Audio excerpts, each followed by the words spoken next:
Hello, welcome to Veritas on the Rocks, Catholic Edition.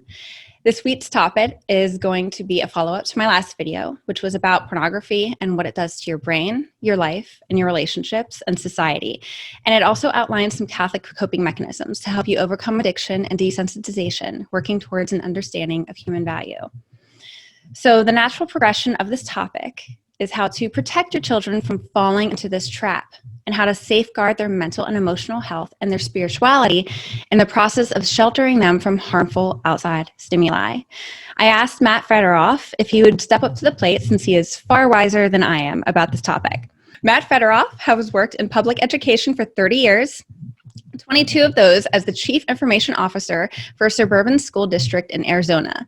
In that position, he is responsible for keeping students safe when using instructional technology, as well as investigating employee misconduct on the internet. So he was a good pick for this topic. He has lectured extensively to community and church groups on the dangers of pornography. Away from work, Matt has been married for 29 years and has 11 children, plus one foster child. He's a convert coming into the church in 1996. His great passion is preparing couples for marriage, a ministry which he and his wife have done for 20 years. I've known Matt for about 3 years, and he's honestly one of the best men I know. He truly represents Catholic manhood, and I've watched him touch so many lives. He's extremely gentle but bold and truly seeks to help others and draw them closer to Christ. Thank you so much for agreeing to do this episode with me. Oh, Nikki, it's my pleasure, and a pleasure to converse with you in a way other than text. Okay, so I'm actually, I know, there you go. I'm actually at a school right now. I'm at one of our 4 high schools, and part of my job as the Chief Information Officer is to keep kids safe from a wonderful term that we use called inappropriate content. Inappropriate. And one of the things, I realize that term is like a catch-all for, all sorts of things, but it's hard to imagine. There's an implication in that term that somehow at some point in time in someone's life, it would be appropriate. Does that make sense? So we'll cover that. Exactly. So as I've moved through my career, I found myself actually become less and less filtered in that way. I am here. One of my primary jobs, one of the things that I do, one of the things that we spend a great deal of money on is protecting kids from really bad things that want to destroy their souls and really want to warp and distort their sense, most of all of themselves. In that way, we talk about how porn distorts the view of the other, but porn really distorts the view of the self in that way. And so that, I think, is just really, really difficult. We spend a great deal of time and a great deal of money keeping kids safe from that, again, inappropriate content in that way. And what's fascinating is that we, as much of what we do deals with the adults. But some of my very best, or shall we say worst, stories involve how we've had to deal with adults, and I also deal with those investigations. So I have both, obviously, as a Catholic and with a Catholic understanding of sexuality, but then in a very real way in terms of dealing with pornography and how it affects human beings. I've had an interesting place to sit. I've said that I have a front row seat to watch someone destroy themselves. Yeah. I've had a front row seat to watch people destroy their careers, their families, their employability.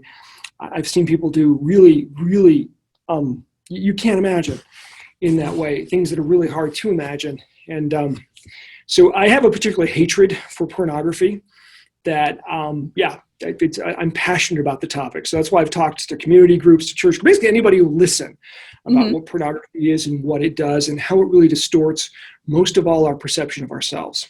Yes. And that's a really good insight. Like, I'm sure I had thought of it before, but I didn't bring it up in my last video. Now I'm kicking myself because I really should have. As you know, all sin, all corruption is a distortion and inversion of what is right and proper, right? Okay, we like Twinkies, even though Twinkies are awful for us because they hit all of those taste buds, all of that stimuli, all that stuff up in our heads that says that's what we should like, okay? Same with any other sort of addiction. It's hitting the right buttons for the wrong reasons, okay? So we are attuned, especially we men are attuned to sexual stimuli, visual most of all. Okay, all of those lovely fertility markers that you ladies put off, and all those things that our hunter-gatherer ancestors had to pay attention to, or they would go extinct, right? Okay. all of those cues we're trained to pick up on. So like junk food and fast food and like so many other things, pornography manipulates those, comes in there and manipulates those. And because, let's say, like heroin, it both manipulates but then overstimulates, it proceeds to then destroy them in their way. So what's fascinating is, for quote unquote being a celebration of sexuality, pornography is the ultimate sexuality destroyer. It destroys the ability of human beings to properly enjoy or engage in sexual activity in that way, which is really one of the great tragedies in that way. So if you look at your children, okay, I have said this before and I will say it, I've said it to every presentation. I would rather come home and find my boys sitting on the couch smoking a joint than come home and find them surfing porn. I mean, that's not even in the same universe in terms of things going on, okay? I mean, they can put the joint down and then they won't be high anymore and whatnot. What they see in pornography stays with them forever. It's in their minds, it's in their heads, and it's in their hearts in that way. I think there is no more focused and devastating attack on human beings from Satan than pornography. In that way, even going back to 1960, the Pope, he wasn't the Pope at the time, he was Karol Wojtyła, but in his book, Love and Responsibility, the Pope said, the great failure of pornography is not that it shows too much, but that it shows too little. Okay? And you're familiar with that quote. And that was 1960s porn. That was, Playboy with, Hugh Hefner and whatnot. Yeah, that was different. Yeah. It was in that way. Okay. Marilyn Monroe and all that kind of stuff. It wasn't the full motion, high definition, and it wasn't the brutality. It wasn't especially the subjugation of women, all of those things that go right back to it. So why it's important is, first off, do you want your children to grow up to be happy, healthy human beings? Okay. Much as you would protect them, it's amazing to me, parents who obsess over their children's dietary habits, but then give them a smartphone. Okay? I mean, please eat all the Twinkies you want, but don't be okay in that way. And it's amazing to me, again, parents who obsess over their children's, health, fitness, all of these other things, and then let them watch, for example, Netflix without paying attention to what they're watching. Yeah. So I think that's first, you have to define the terms. Okay, as a parent, the greatest threat to my children growing up happy and healthy and okay in life is probably in 2020, I would say it's definitively pornography. As the father of 11 and 8 sons, the thing I worry about the most for my children's well-being is their exposure to pornography. That's very poignant. That's very poignant. More so than anything else. And that is, so you have to get that mindset. The other thing that you have to realize, this is true for your children and it's true for you, is that you are being hunted. Okay, go into that. Cultural forces that wish to ensnare you, that wish to expose you to pornography, whether because they have a product to sell, an idea to put forth, or simply for the joy of corrupting your soul, are relentlessly hunting you. So you are exposed to sensuality, to sexuality in nearly every aspect of American life. Actually, every aspect of life, period. Whether it's billboards, advertisements, television shows, it is relentless. You and I both have been on social media for a while. I'm sure you've gotten profile requests like I have for fictitious profiles, or people apparently who forgot clothing. I don't know what that. We have this idea, and people who want to downplay the risk go, well, again, whether they're stuck in the Playboy days or they're almost complicit. I almost don't wonder if some are complicit. Like, well, just don't look at it, not realizing that when you're online, it's pushed relentlessly. We filter out thousands of spam emails sent to our employees from Svetlana in Russia, or whatever, insert name. Okay, hot Thai girls wanted, or hot Thai girls. And why would someone send that email to a public school domain employee? What would be the point? Wow. So they are hunting you. They're hunting your husband, and they're hunting your children. Okay. Yeah. And the desire is to entice you. And a question we get as well, and I often get at my parenting seminars, is what's the best age to get a child a smartphone? To which I say, what is the age you'd like your child to view pornography? Yeah. Because they will get an errant link, they'll get a message request, they will get something over any of the messaging applications that will be an invitation to click on this, and well, there it is. In that way. So you have to get that mindset. It is a martial mindset. It's a sense that you're going to protect your children. Of course, Yeah. to protect your children, you have to protect yourself. You have to realize that you are being hunted. Okay. And you will be hunted the rest of your life. Yeah. One of the heartbreaking things that I've come to realize is that I can keep my children safe behind a content filter, an internet filter in my home, but they will be hunted the rest of their lives. Yeah. And so ultimately we have to develop a mindset and an attitude in them, because the ultimate content filter is over your head and your heart. It's not on your smartphone. Okay. So Yeah. now you just got a ton of verbiage there. Let me break it. Okay, Matt, but what should I do? I've got some, okay. So you should invest in a content filtering product, and there are numerous ones out there. Okay. And again, it's always a little tricky. There's multiple products, multiple competing demands. Maybe I can come up with a comparison list sometime. We use a big industrial commercial product that costs hundreds of thousands of dollars, but there are numerous options now that are available. And the first thing is, where are the devices in your home? In my household, there are 2 desktop computers, and those are out in the public spaces. Nobody gets to use them without everybody seeing it. Okay. That's it. The kids all have logins. There are no personal devices. There's no iPads. There's nothing going up into anybody's room. Okay. Yeah. All the devices are out there. So that's the first piece. And I try to model appropriate behavior, by the way. I will use my laptop out in a public space. Okay. I shouldn't be furtive and secretive. First off, so that because I have teenage boys, and teenage kids their BS detectors are pretty finely tuned, right? As you're going to find out as yours get older, right? Okay. Yeah.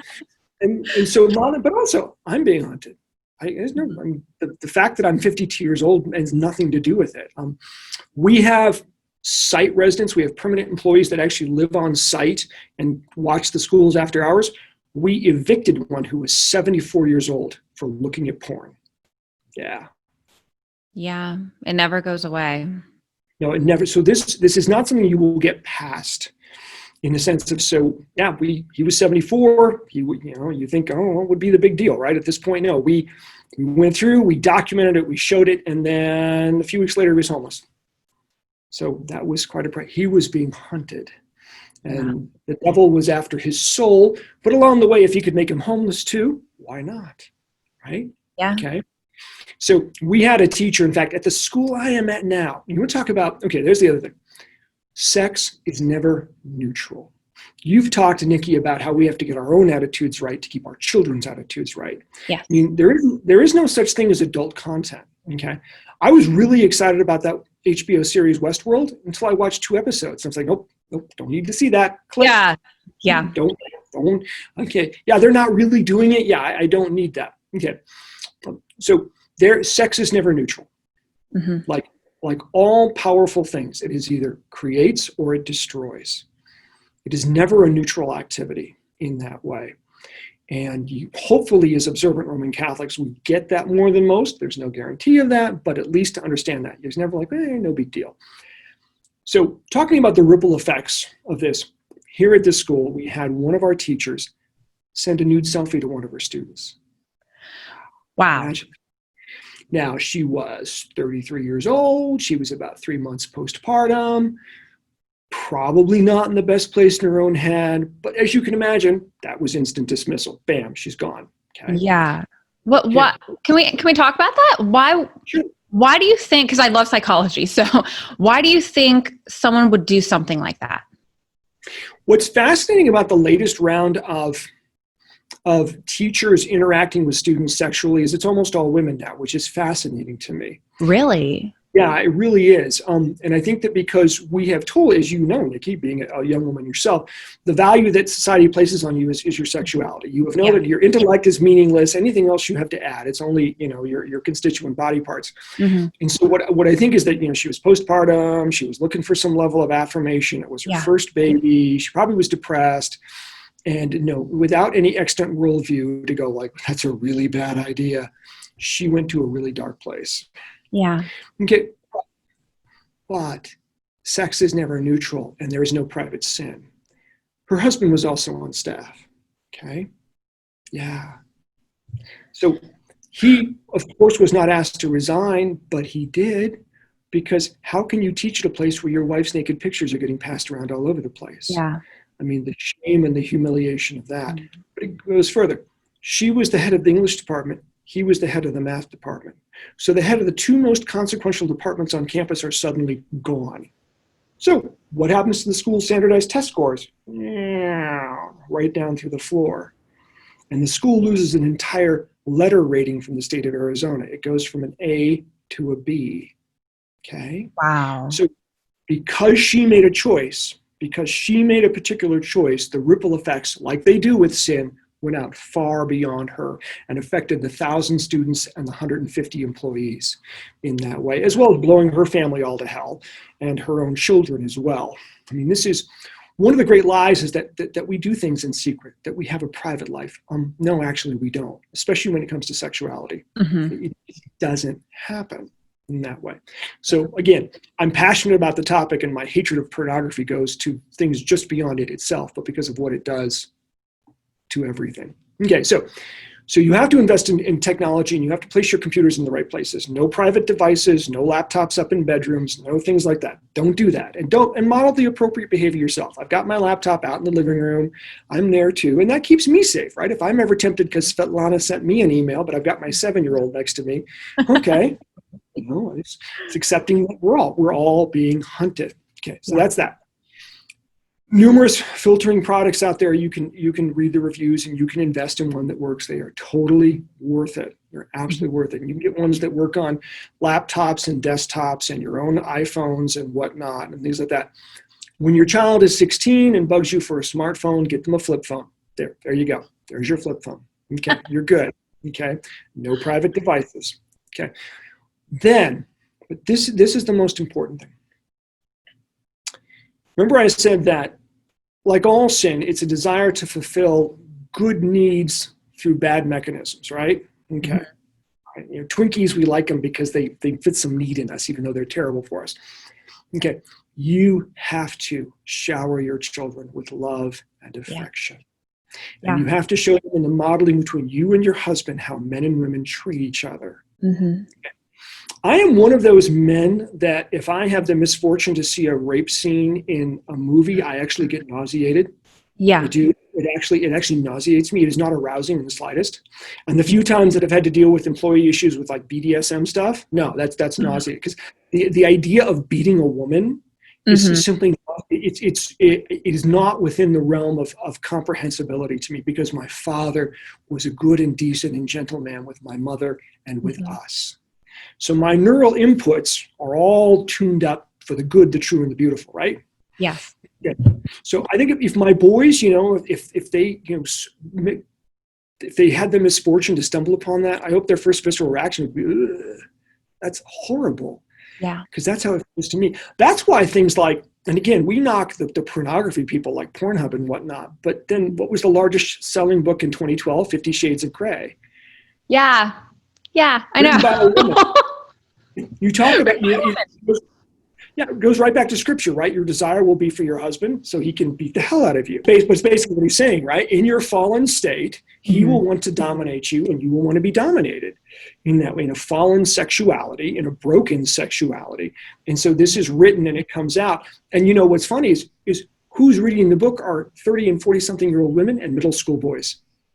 So I was horrified because I personally knew, we'll go out and hang out with females who would then post about I waited all night to get the latest 50 Shades of Grey. I don't even know what the 50 Shades Dark or whatever. I don't even know what the titles are.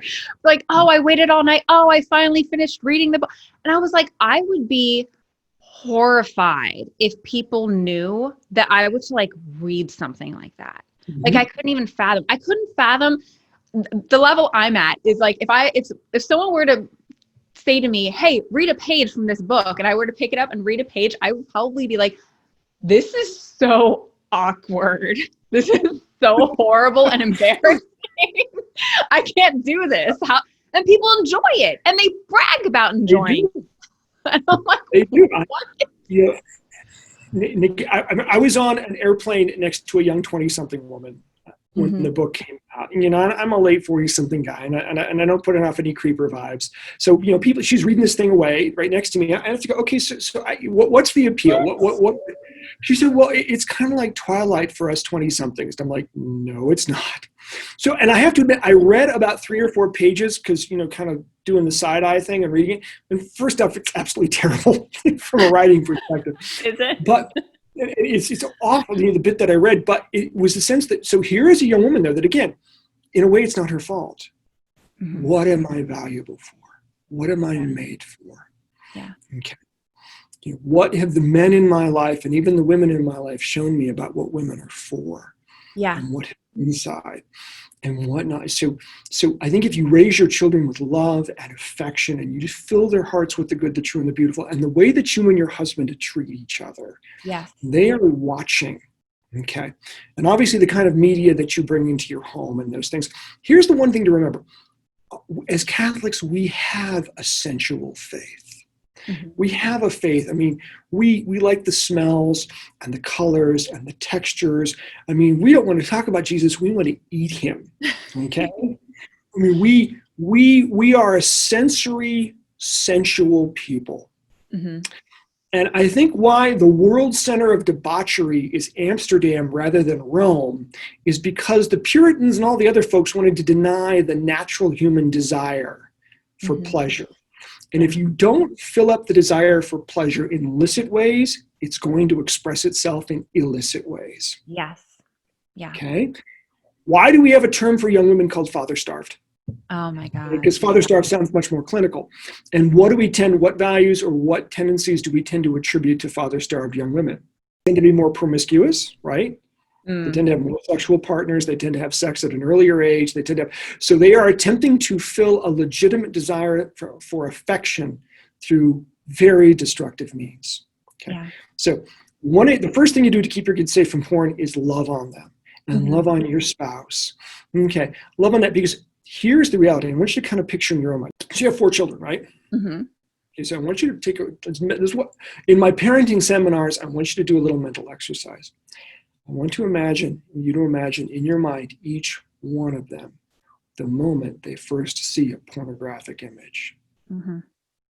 Okay? Because that day will come. And so they will, which we humans do, take this new information and put it into the scaffolding of their lives. Yeah. They're going to attempt to insert it in the framework of reality as they have constructed it for themselves, the mm-hmm. framework that you and your husband have helped them construct. Mm-hmm. Okay. So will they immediately, viscerally, intellectually go, nope, that's not right? Or will there be spaces or holes where that tucks into? I've thought about this a lot, actually. Good. I was terrified to have sons for a while. And then obviously I did have a couple. And I think that's why it was so important for me to give my sons sisters. So, I mean, it's very different for siblings to have siblings of the opposite sex, to learn how to treat their peers of the opposite sex. And something mm-hmm. I really drive into my sons is you protect all women. You mm-hmm. love all women. You always defend women, to the point where my son was 4 years old and he ran ahead of me to get to his gymnastics class, and he stopped and he walked back and he stood next to me and he's like, "Mommy, I'm a boy and you're a girl. That means I have to protect you and I will walk with you." And I was like, he's getting it. And that's one of the reasons why I'm so fixated on them all having a good relationship with each other. Because then that's how they're going to learn that, like, okay, my sister is so valuable. This is how I should treat other females. And this is how I want my sister to be treated by other males. And to really internalize that. And that's the best way that parents can change the world, to teach their children how to love and value other people that way, especially when it comes to sexuality, Yeah, I think you're really on to the correct theme here, is that it is not enough to say don't. Because again, the desires are legitimate, the expressions are wrong, right? Mm-hmm. Okay, so then, well, don't do porn. Okay, that's not actually not terribly useful. Well, it's making them feel powerful, feeling powerful, like, no, you're a knight and you defend women. And they're like, yes, I do. Right. And you can't give a course of action as a negation. Don't do porn as a negation. You need an actual course of action to do that. Okay. So your boy pulls up a pornographic image. He goes, oh, okay. And obviously and we'll talk a little bit more of that in a moment, but I mean, we'll talk about the body and the image of the body. Okay. But your boy looks at that and, it's some horrible thing going on. And he's like, okay, I'm not sure entirely what that is, but that doesn't fit in my scaffolded reality. There's no slot for that. And I go, okay, I don't know what it is. And yeah, on some level it's intriguing. Okay. All that evolutionary biology there going, okay, but I know that in the framework of reality, as my mom and dad have helped me figure out, that doesn't fit. And the best case scenario goes, and he goes, hey, mom and dad, look at this thing. Okay. And then I can scream in. No. We'll talk about first contact in a moment, but let's talk back a little bit more. Yeah, you're going to have to help me with that. All right. Yeah. Unfortunately, it's going to happen, but better that it happened with you there. Let's actually back up a little bit more. One of the best ways to really teach the proper understanding of the body starts when they're very young, when you bathe them. Okay. Because you bathe them, right? And you're there and you're doing all the body parts. This is the elbow and this is we've talked about this in our online group, and this is your head and your neck and whatnot. And you go down and you name the genitals, and again, not like, oh, that's your wee or, some stupid thing like that. And again, you don't like change your voice intonation. You don't like, well, that's your penis. You just very matter of factly go down and you constantly emphasize the good. Look at how wonderfully God has made you. Look how wonderfully he's put you together as a boy or as a girl, okay? And always affirming those things that the culture wishes to destroy in that way. I'm so happy that God gave me a son, or I'm so happy God gave me a daughter in that way. And then as they get older, and obviously you don't bathe them anymore, but you're always like, man, on your birthday, look at, you're just getting taller. I'm so pleased at how God is bringing you together. And the idea that the body is good. All of that theology of the body stuff, that you are good and that the body is good. It's not shameful. It's not dark. It's not dirty in that way. That is a powerful inoculant, because when your boy sees that first contact of a naked woman, he's going to be like, okay, she needs to have clothes on. He understands, right? The body is good. We cover it. We protect it. Just like we lock the door to our house. We put clothes on. In that way, just like the veil, we put a veil in front of the tabernacle because that has something valuable in it. We cover ourselves because what we have is wonderful, not because what we have is dirty or yucky or bad or whatnot like that. Then another critical point comes when, how many daughters do you have? 2. Okay, it's 2. So about 11 or 12, they start to look like young women. Okay. How you handle that transition, and particularly how your husband handles that transition, is so important. Because, they start to get curves and lines. And that gets a little weird. It's weird for us dads, all right? The daughters get curves and lines. We're like, okay. And you are so worried about like doing something wrong that a lot of men stop touching their daughters, period. And especially if your daughter's love language is physical touch, suddenly the primary man in their life is not paying any attention to them.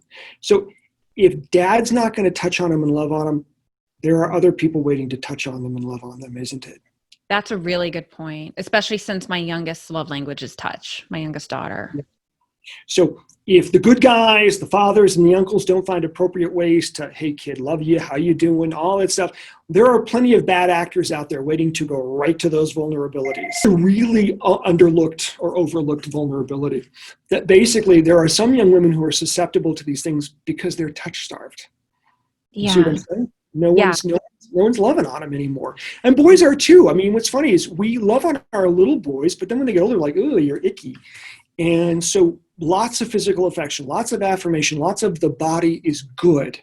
Okay. So that's prep for that first contact, because even with the best internet filter and the most conscientious parents, there's going to be first contact. Okay. So first contact has happened. Okay. Your son stumbles across a pornographic image. Your son gets a nude selfie sent by another girl. That happened to one of my boys. Oh my gosh. Yep. Like I said, you're being hunted. Yeah, we are being hunted. I don't know how to handle that. You have to teach me how to handle that. The first thing is you can't freak out, because the moment you freak out, what does your child believe? Something wrong. Right? Okay. All right. Okay. So, Svetlana slips your son an email and he doesn't know any better. He clicks on a link and there's Svetlana hanging out all over the place. Did he really do something wrong? No. No, he didn't. So if you and your husband freak out, what's the immediate way that he reacts? That he's bad. Yeah, that he's bad. What a terrible message to give to a kid. And Yeah. also, frankly, an opening for further behavior, right? As opposed to like, I saw this thing, like, okay, you almost have to play act in your head. Get your husband, okay, we're going to play act the first contact together and how we're going to do it. Okay, so, and then, okay, so son, you can look at it briefly. Okay, you came to us, so you know something's wrong with it. Tell us what you think is wrong with it, and just let them share. Well, she's not wearing any clothes. She's not, okay, that's good.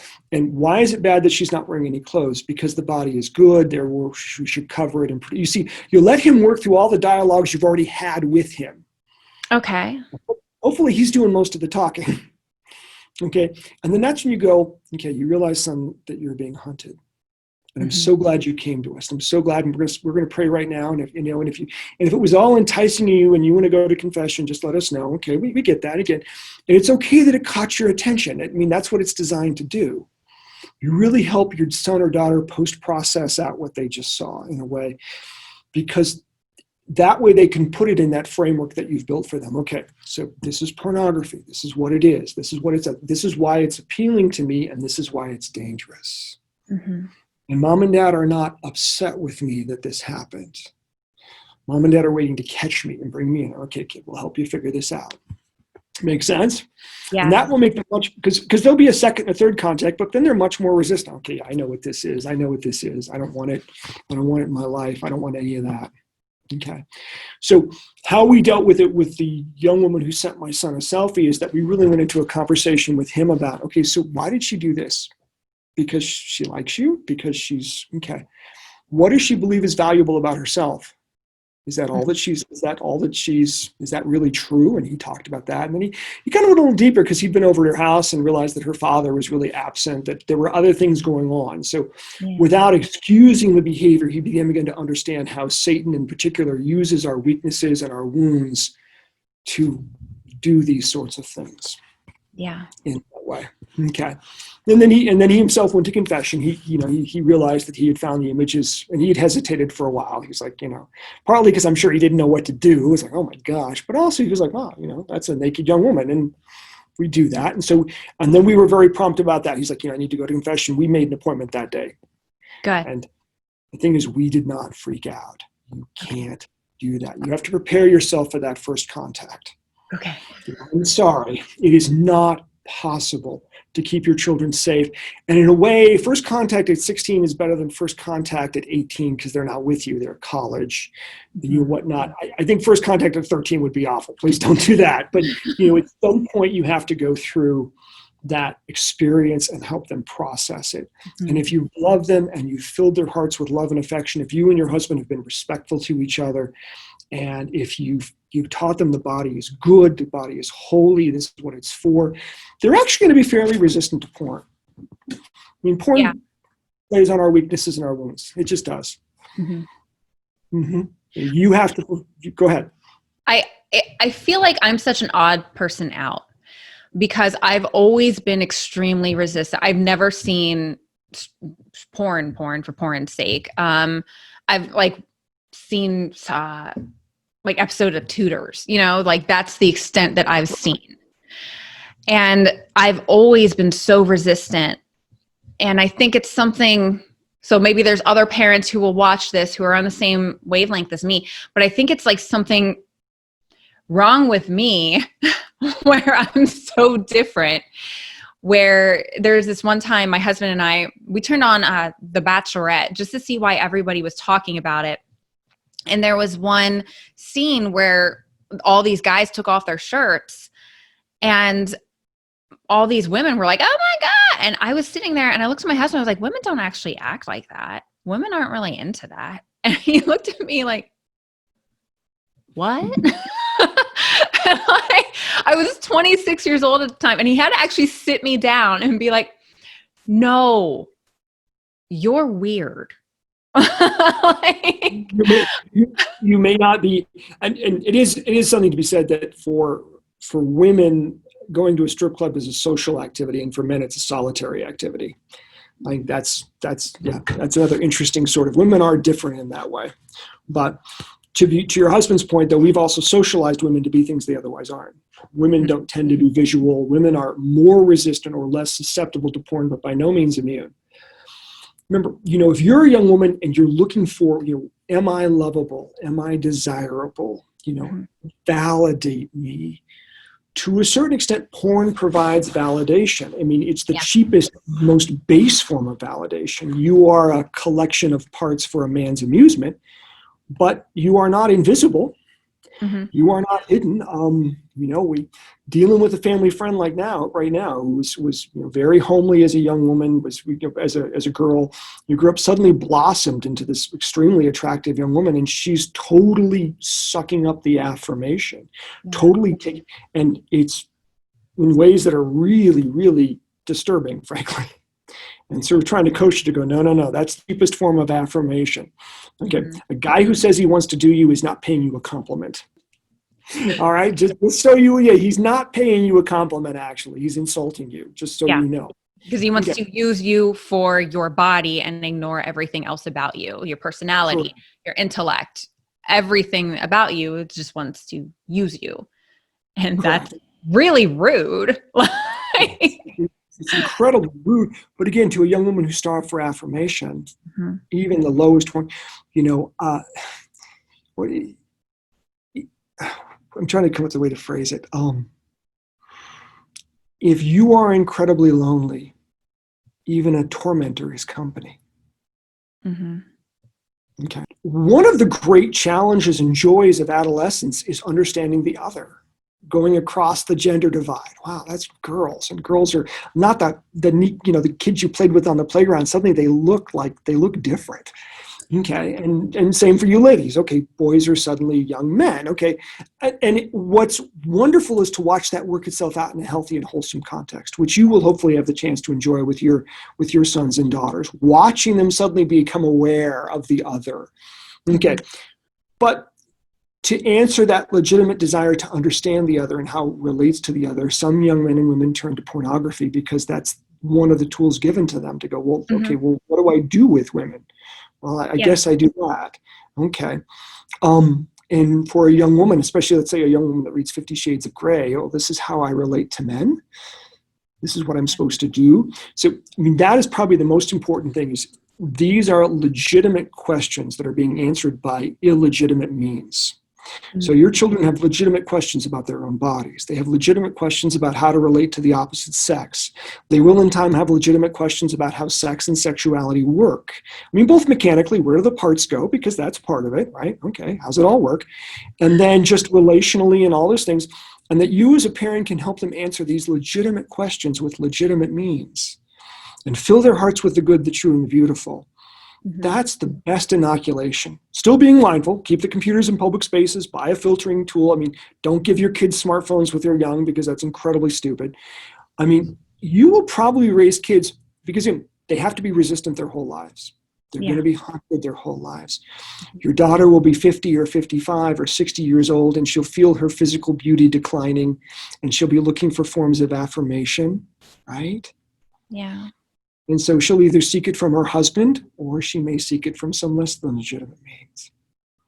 So you have to fill them with that stuff. And that's also why it's so important for husbands to give affirmation to their wives by not making them compete with a woman on a screen, because then she's going to be more starved, and she won't feel like her husband can give her that kind of validation that she's going to need.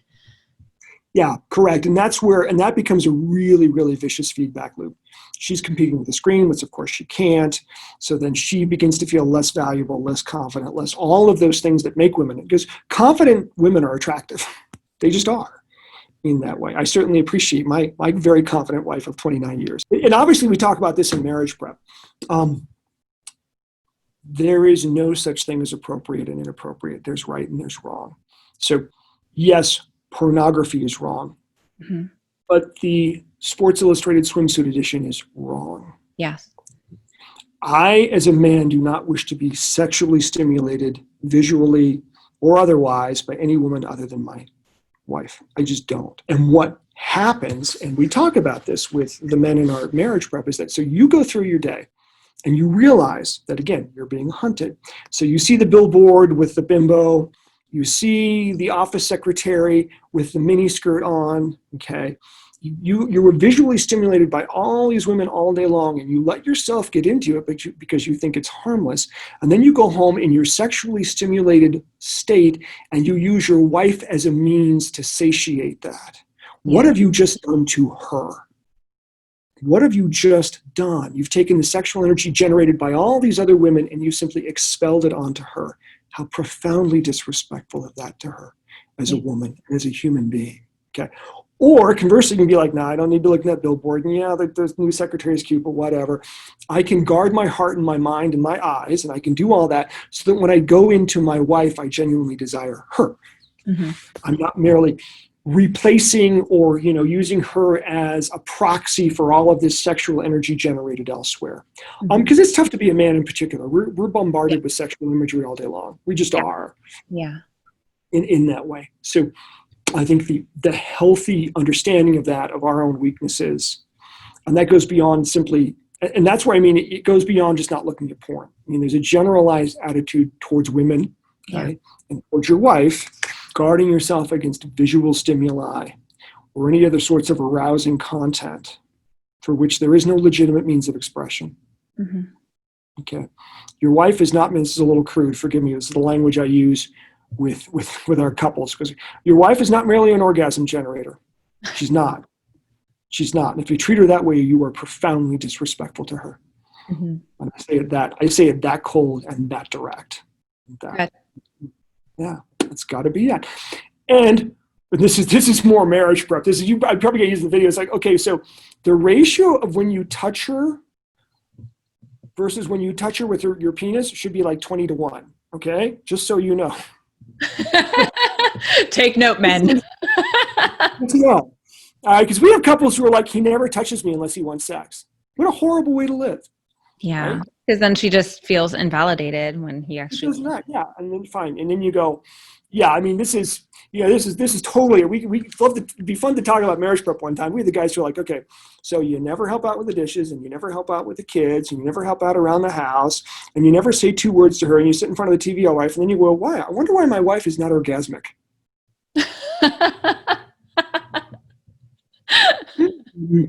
So you can't use that for that video, but that's just sort of it is almost the totality of how we look at sex. And one of the great things about being Catholics is we have the whole toolbox. Mm-hmm. We have the wonderful repository of the faith, including the great gift of theology of the body.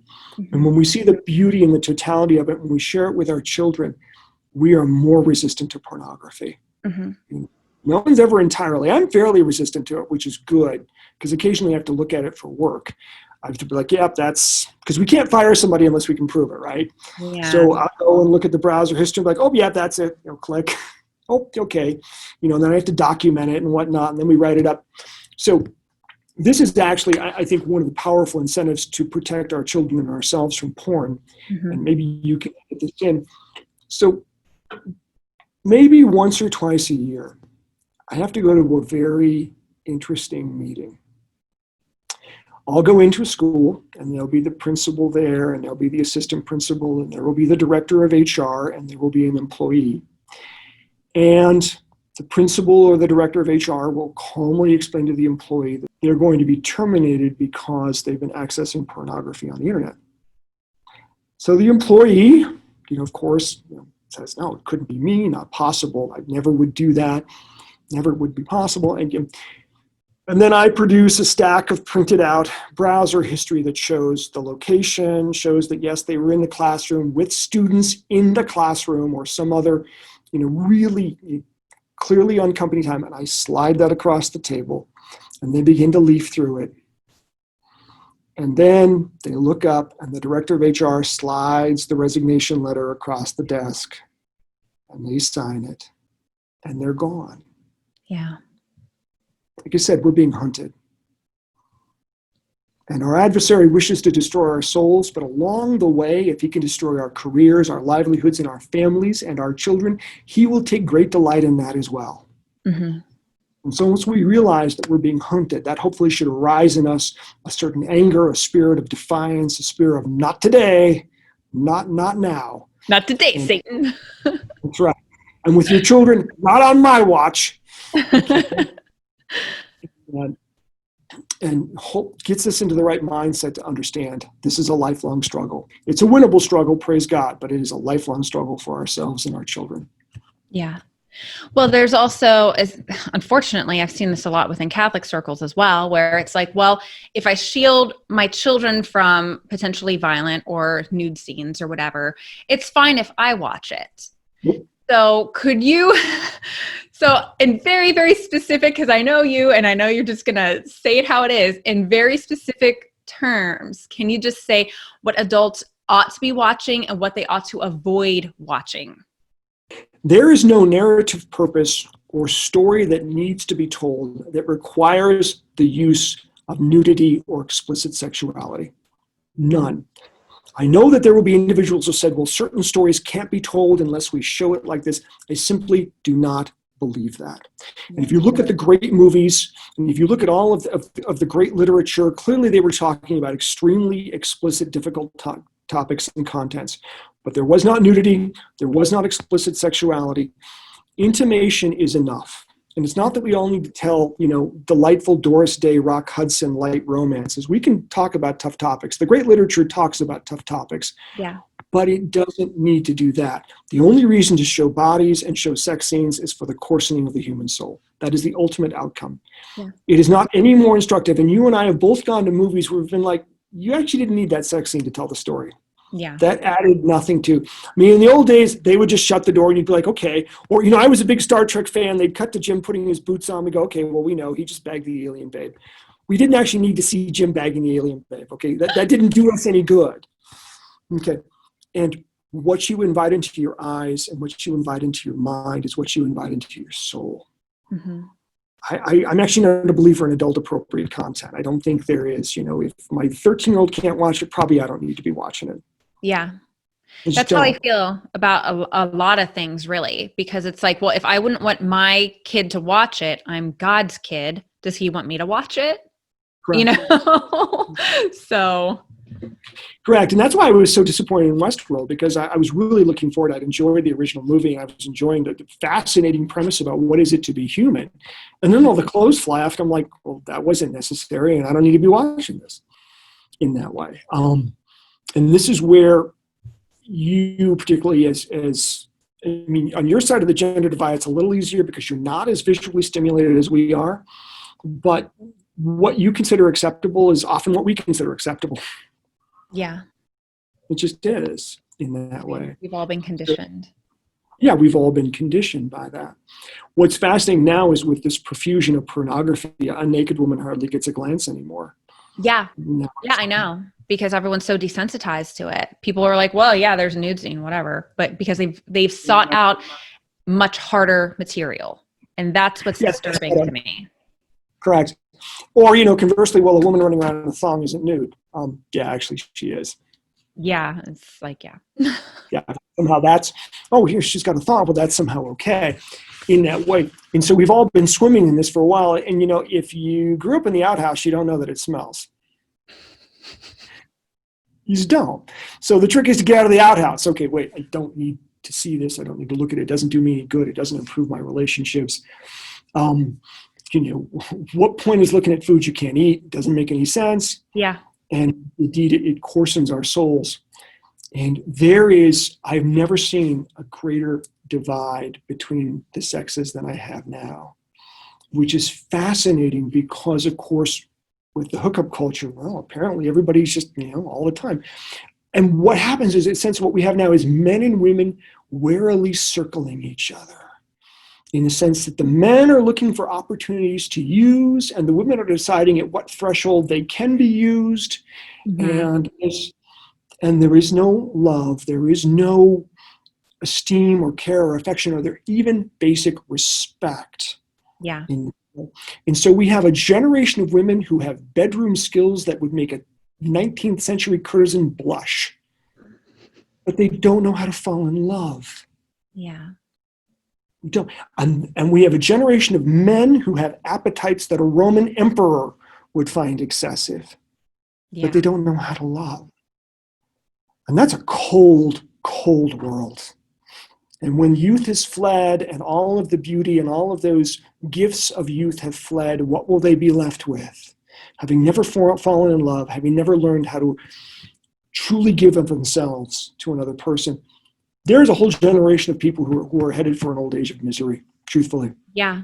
Yeah. I mean, it's so hard now for people to find people that are acceptable to date. And one of the things that kills me is how many single people will come to me and be like, oh, do you know any other single? And it's like, yeah, I know lots of single people. None of you guys are dateable. Let's be clear. Yeah, and in fact, this is where we need Christ, and we have to, because otherwise there's no way back. At this school, again, where I'm at right now, one of the problems that they had last year, and it's even in the student handbook, is basically that they would go into the bathrooms and the girls would service the boys. So, and obviously in that very asymmetrical way, right? Yeah. And that actually starts in middle school. Okay, so. Oh my gosh. Homeschool. Yeah. Okay.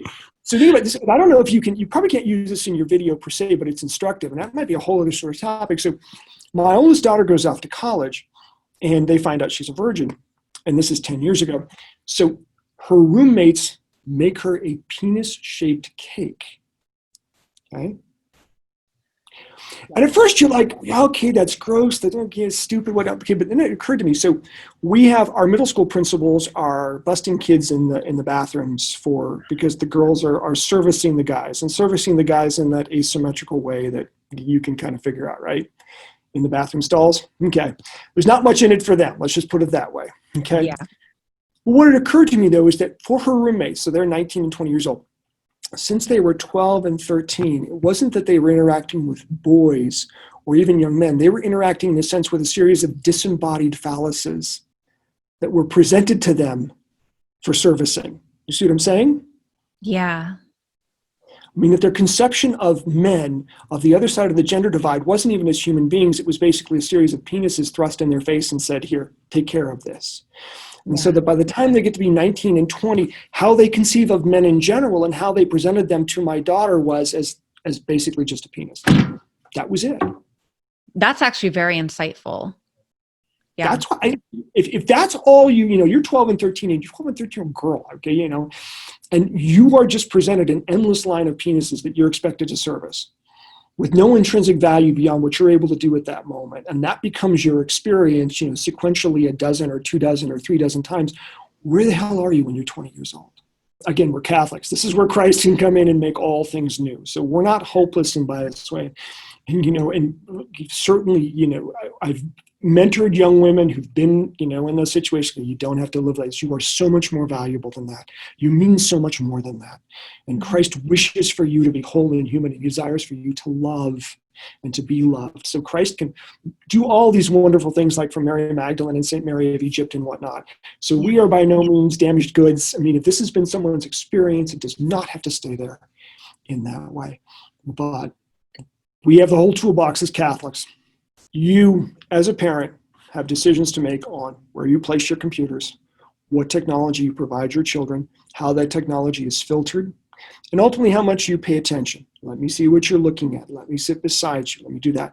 You as a parent, as you've made the point very well, have a choice in what your content you consume yourself. Okay. That's part of it in that way. If you fill your children with the good, the true, and the beautiful, they are more resistant to those things that wish to destroy them. And make no mistake. There are things out there that wish to destroy your children. They wish to destroy their souls. They wish to destroy their ability to relate to other human beings and ultimately to relate to themselves. Okay? So they are being hunted. We are all being hunted. So go in with that mindset and prepare your children to avoid that hunter for the balance of their lives. Okay, to resist and turn it back against him and to fight the good fight, to love and to live well as Catholics and as human beings. You're only as happy as your saddest kid, Maria. I hate to tell you that. Yeah, that's when we leave ourselves open to life, we set ourselves up. And there's no way you can't, there's no way to soft sell that. There just isn't. Yeah, so that's really deep. Yeah, it is. You're only as happy as your saddest kid. Yeah. So I got 11 of them out there, 12 if I count Kate. And sometimes it's challenging to keep soldiering on and keep a good attitude in that way. But and the alternative is worse. And when I have chances to serve like this, that helps a great deal. It really does. So thank you. I appreciate it. I needed this. I'm so happy you did this with me. I'm so happy. It was like this divine intervention where I was sitting there thinking about like, okay, because people asked me to make this video. People asked me to be like, okay, so you're making the how porn affects your brain video. Okay, can you talk about what we can do to protect our children? And I'm just like, vaguely. Like, okay, who do I know? That would be and then it's like, then I felt so foolish for being like, well, I'll talk to you and take notes and present on. And it's like, no, because I have zero authority. I need to give you the spotlight. And I'm glad to do it. And I may have forgotten one of the best takeaway lines because they ask me, what should I buy? And I said, no. Protecting your children from porn is not a product. It's a mindset.